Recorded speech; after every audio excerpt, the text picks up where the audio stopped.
Hello and welcome to the third video of the XT-IDE series. This is a video I haven't planned, but I got a message from one of my viewers and there is definitely reason for a third video. Now in the first one we downloaded XT-IDE from the XT-IDE project and tried to flash an EPROM chip. Unfortunately that didn't work. We figured out that we had to configure XT-IDE before we burn it to one of these chips, and then we used it on this network card. The problem was that my physical hard drive powered down every time XT-IDE initializes for the first time. This we were able to fix in the second video, where we built our own version of XT-IDE, and the only thing what we did is we excluded the power management module. Without the power management module, XT-IDE does no longer power down the hard drive. Now, there is an option in XT-IDE to disable the power management. However, this does not solve the issue of powering down the hard drive. It has to be an XT-IDE build that does not have the module included at all. So what do we do today?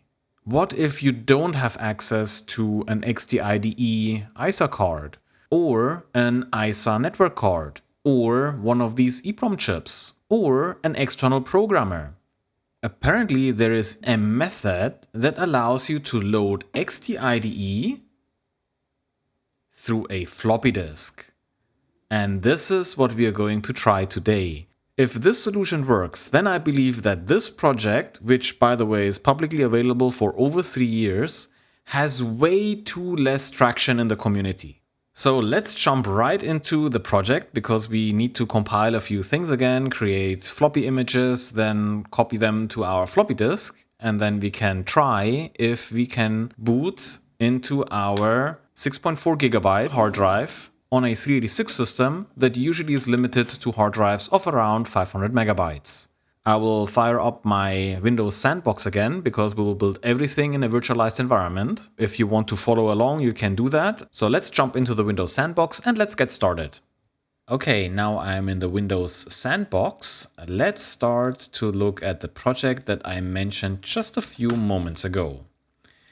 And this is called the OPTROM loader. So there you go, here's the user. I don't know how to pronounce your name, I'm very sorry, but well, he made the OPTROM loader. And you can see here that there is a XT-IDE boot screen, and there are instructions how to build this project. And this is what we are going to do today. So the first thing we are going to do is we are downloading the code. And the easiest way today is to just download the zip archive. All links that you will see today are linked in the video description. So let's quickly go to our download folder, and here's our OPTROM loader source code. Let's extract everything. And for simplicity, I will rename this folder here just to OPTROM loader. And we will move this directly to our root directory drive C. So this is the first step. Now we can go ahead and start reading our README, because, well, everything is written here what we have to do. So the first thing is we need FASM, flat assembler. Let's go and download FASM, flatassembler.net, and then download.php. And you will come to the side. We are in Windows. Now all of this should also work in Linux. You basically just have to get the correct files, and then this should be possible. Actually, I did face some issues under Windows, which we will get to in a moment. But now let's just follow the README. So the next one here now is FASM. Let's extract all as well. And here is the project, and you see there's an executable. So let's just copy this also to our C drive. Of course, you can copy this wherever you want. And I will remove the number here at the end. Now what we need to do with this is we need to create an environment variable again that references this path, that whenever we run the build script, it will find FASM, the executable here. So let's go to System, Advanced Settings. If you've seen my previous video, you will have seen the same thing. We also created a new environment variable and referenced a path. So now this is done. FASM is installed. And let's quickly check if we can access it. So let me just pin this as well, then it's easier for later. So I just type in FASM, and yes, we get the flat assembler version 17332 as of making this video. So flat assembler is installed. Now we need to get the ROM image. So this one we can get from my website. Remember that we had to configure the ROM BIOS before we flash it to one of the EPROM chips. So I will only use the configured file today. You can go to my website and download them. So here's the configured file. This is the default or custom build without the power management module. You still need to configure it, but this one here is now already the one where I have only one IDE controller, and this is what I will use today. So this is the configured file. We have to keep this and security of the browser. So let's extract this as well. And here is our binary file. Now we need to copy this into our project folder, which was the OPTROM loader folder. And let's just copy this over here.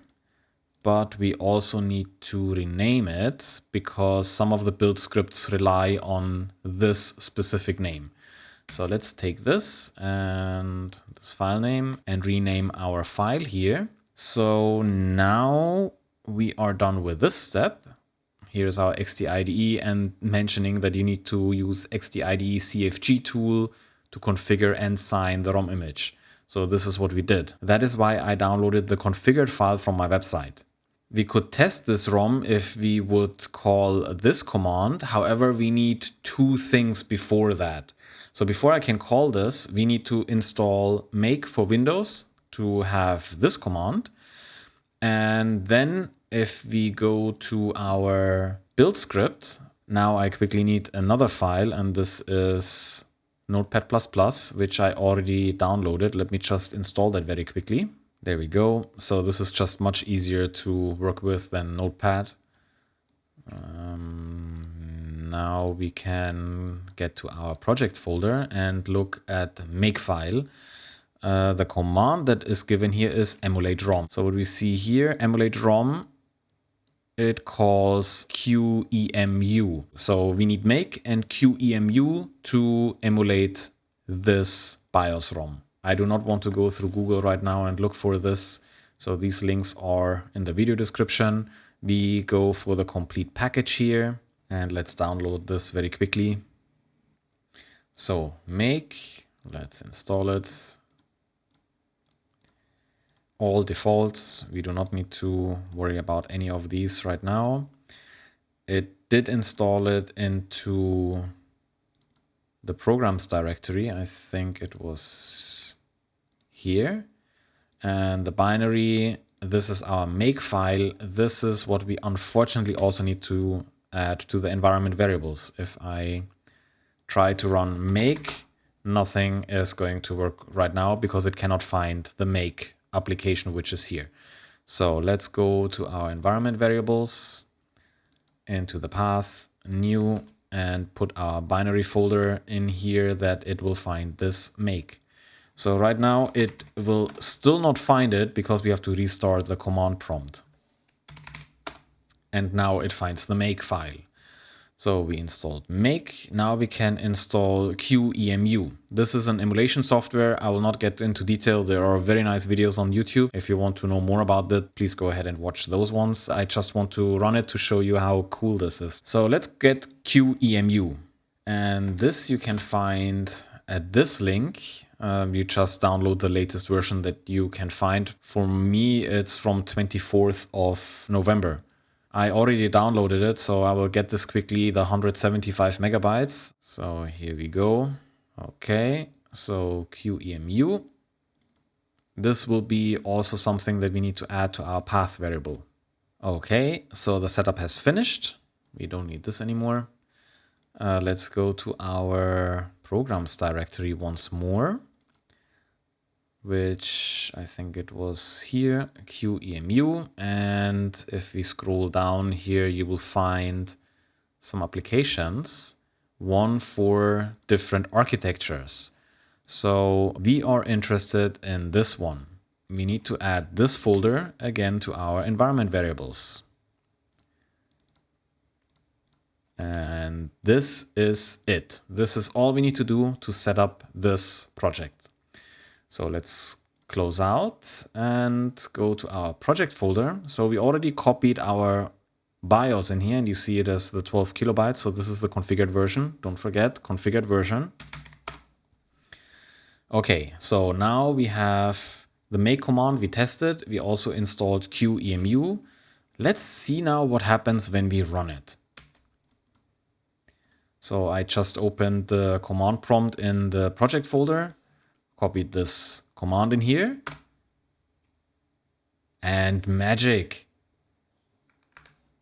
We have our XT-IDE running in a virtualized environment within a virtualized environment. So yeah, so this is XT-IDE from this binary file that I just downloaded from my website.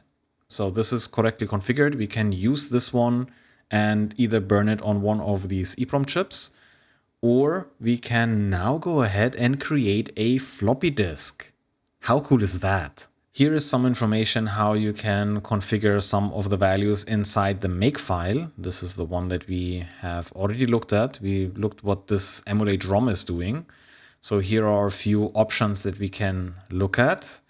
In this particular case, it says if you need to change your boot drive, you can modify this value. So as I understand, if your drive is not drive A, then you have to change this value. So if it's drive B, you have to put a 1 in there. And there is also something where we can change the memory location. If you remember, on our network card, we had to define where the XT-IDE BIOS is going to appear in memory.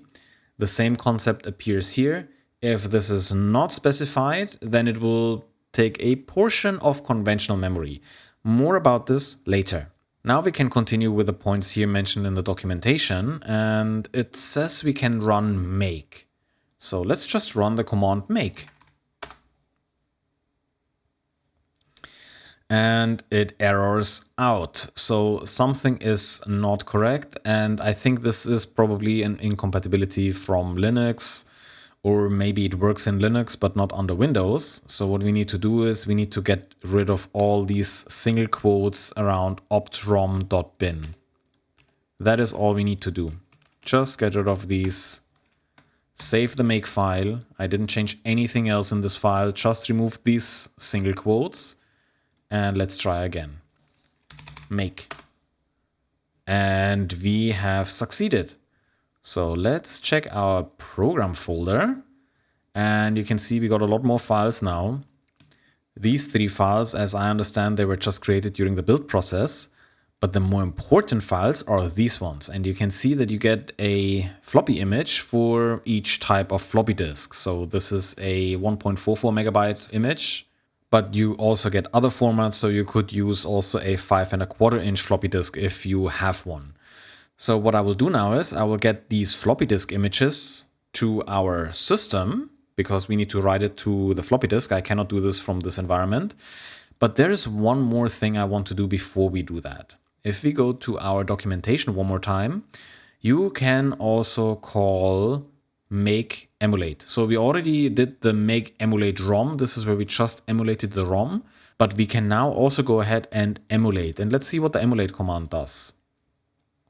So emulate uses the floppy disk image 1440, which is the one we are using. And you can see basically we are using again the QEMU application using this image file, and emulates an actual floppy drive from which it will boot. So let's try this command quickly before we go. We say make emulate. And here we go. So now we are going to boot from the floppy drive. And some of you may have noticed that when we emulated the ROM, there was a 2.88 megabyte drive listed here. This is now corrected, and that's great. So now let me go ahead and copy this file over to the retro system. Then we will use an application to write this image file to an actual floppy disk. And then let's see if it works. Okay, so we are on the test system now, the 386 that I recently fixed. I still have the network card on the system. It has the XT-IDE custom build without the power management module. I copied over the image files now into a folder called XT-IDE. And in here we have to go to fdimage, img. And in here we will have now our files on the bottom. You can ignore the other folders. This is something that I prepared for later. What we need to do now is we need to write one of these images to our floppy drive. And for that, we need an application called fdimage or something similar. You have to try it. Not all image writers will work with these floppy images, but after a little bit looking through the web, I found fdimage and this works. So then let's use fdimage to copy our image file to our floppy drive. Now the parameters I will use are, one is v for verbose. This is just to see how the copy process is continuing, otherwise we will not see anything. And now we have to specify our floppy image file, img, and our drive. So this goes to drive A. And this is it. Let's see if that works. Okay, insert new floppy disk, and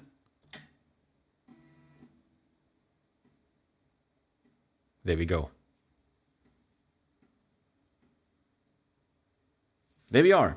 So XT-IDE in an image with OPTROM loader on a floppy disk. If I try to access drive A, that doesn't work anymore. So you cannot modify that drive. Also, we need to go now to the BIOS and make sure that we boot from drive A before we do anything else. So what I will do now is I will remove the network card. That means we're getting rid of the XT-IDE BIOS on the system. Oh, and I will also install the 6.4 gigabyte mechanical hard drive. Okay, so the network card is out. We have installed the mechanical hard drive. And now let's see if we can boot from this drive on a 386SX. Here. Yeah, it's already set to drive A, boot from drive A. Great.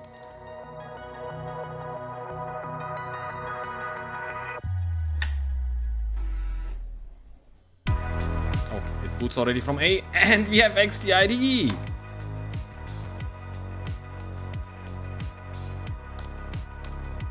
It booted from floppy. It booted from the floppy drive. So yeah, let's try to boot from our mechanical hard drive. And there we go. We are booting into DOS. Now this is DOS 6.22, that means I'm limited to 2 gigabyte partitions.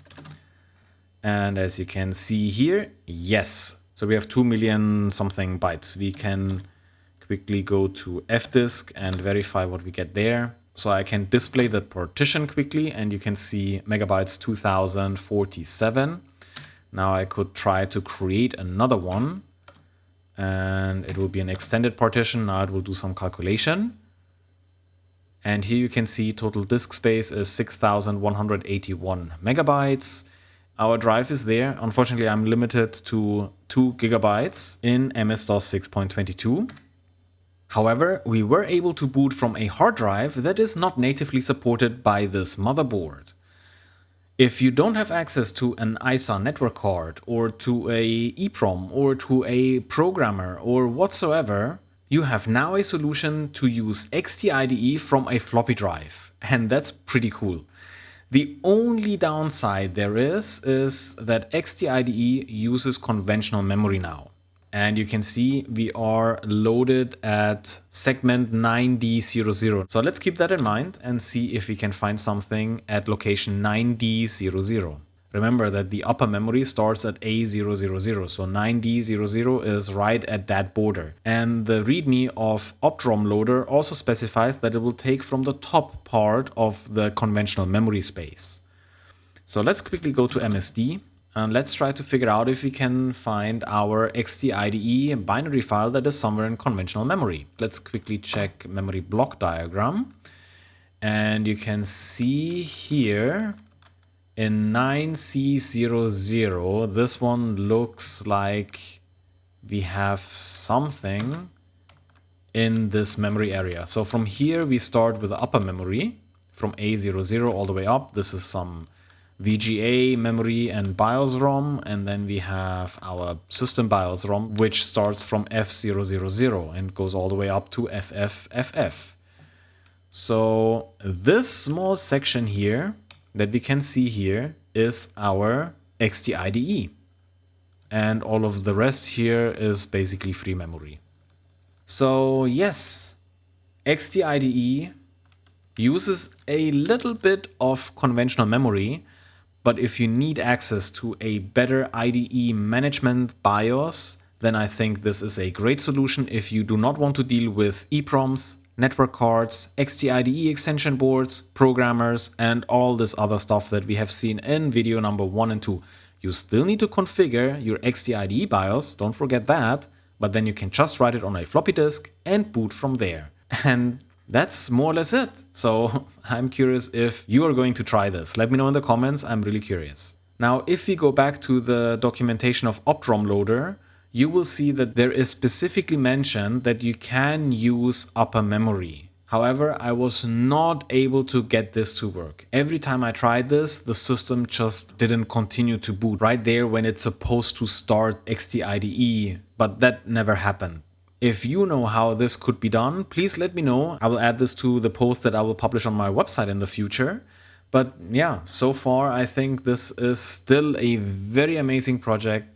Let me know what you think about this project, and this is all I have for you today. Thank you so much for your time. Thanks for watching. Leave a like, leave a comment. Thank you so much to all my Patreons. If you want to support me, you can head over to Patreon and pick one of the memberships or sign up for free. There is a free tier as well. And this is all for this video. So again, thank you so much, and I will see you in the next video. Take care and bye-bye.